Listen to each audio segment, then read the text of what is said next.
Le festival Esperanza se déroule chaque année à l'abbaye de Floreffe et est dédié aux musiques du monde. Il accueille plus de 25 000 personnes en 3 jours.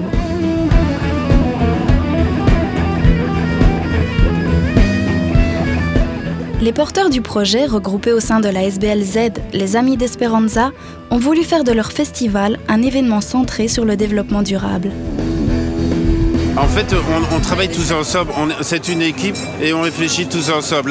La base de l'organisation d'Esperanza, c'est la défense d'un certain nombre de valeurs, d'ouverture à la tolérance et à l'interculturalité. Et donc à partir de là, je mets en place toute une programmation qui est une programmation aussi où on va à la découverte de toutes les cultures du monde, de sons nouveaux, du brassage des cultures aussi. Et donc il y a une cohérence totale. Esperanza a développé un solide partenariat avec le CNCD et une vingtaine d'associations venues d'horizons très divers. L'objectif est de sensibiliser les festivaliers sur une série de problématiques mondiales. Ce qu'on fait, c'est qu'on essaie de choisir des thèmes qui rassemblent un maximum de combats. Sur l'annulation de la dette, l'accès à l'eau potable, la souveraineté alimentaire, c'est des combats tellement essentiels, tellement globaux, qu'en fait, tout le monde peut venir l'éclairer à sa façon. Qu'on soit un syndicat agricole, qu'on soit des ONG, qu'on soit des environnementalistes, en fait, on a tous un éclairage à y donner. Et en fait, alors à ce moment-là, on permet de brosser globalement tout le problème.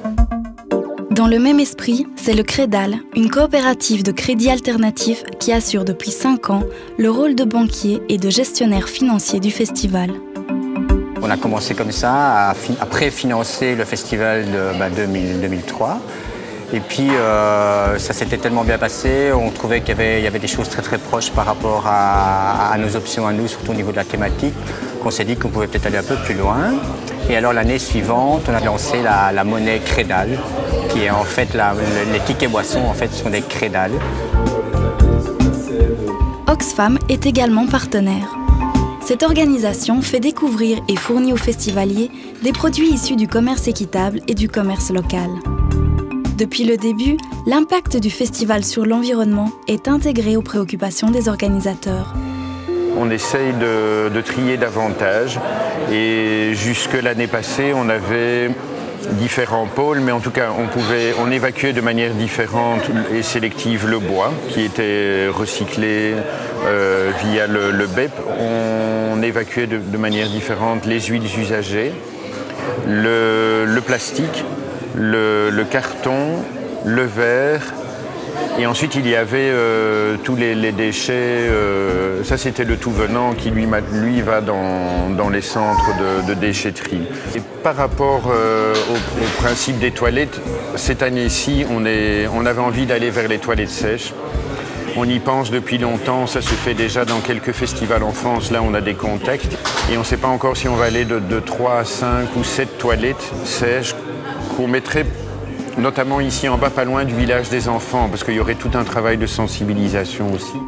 Organiser un festival ne s'improvise pas. C'est toute une équipe qui prépare l'événement. Outre les permanents, c'est plus de 1000 bénévoles qui apportent leur contribution. Mais qu'en est-il du budget ? Grosso modo, c'est un budget de 650 000 € quand même.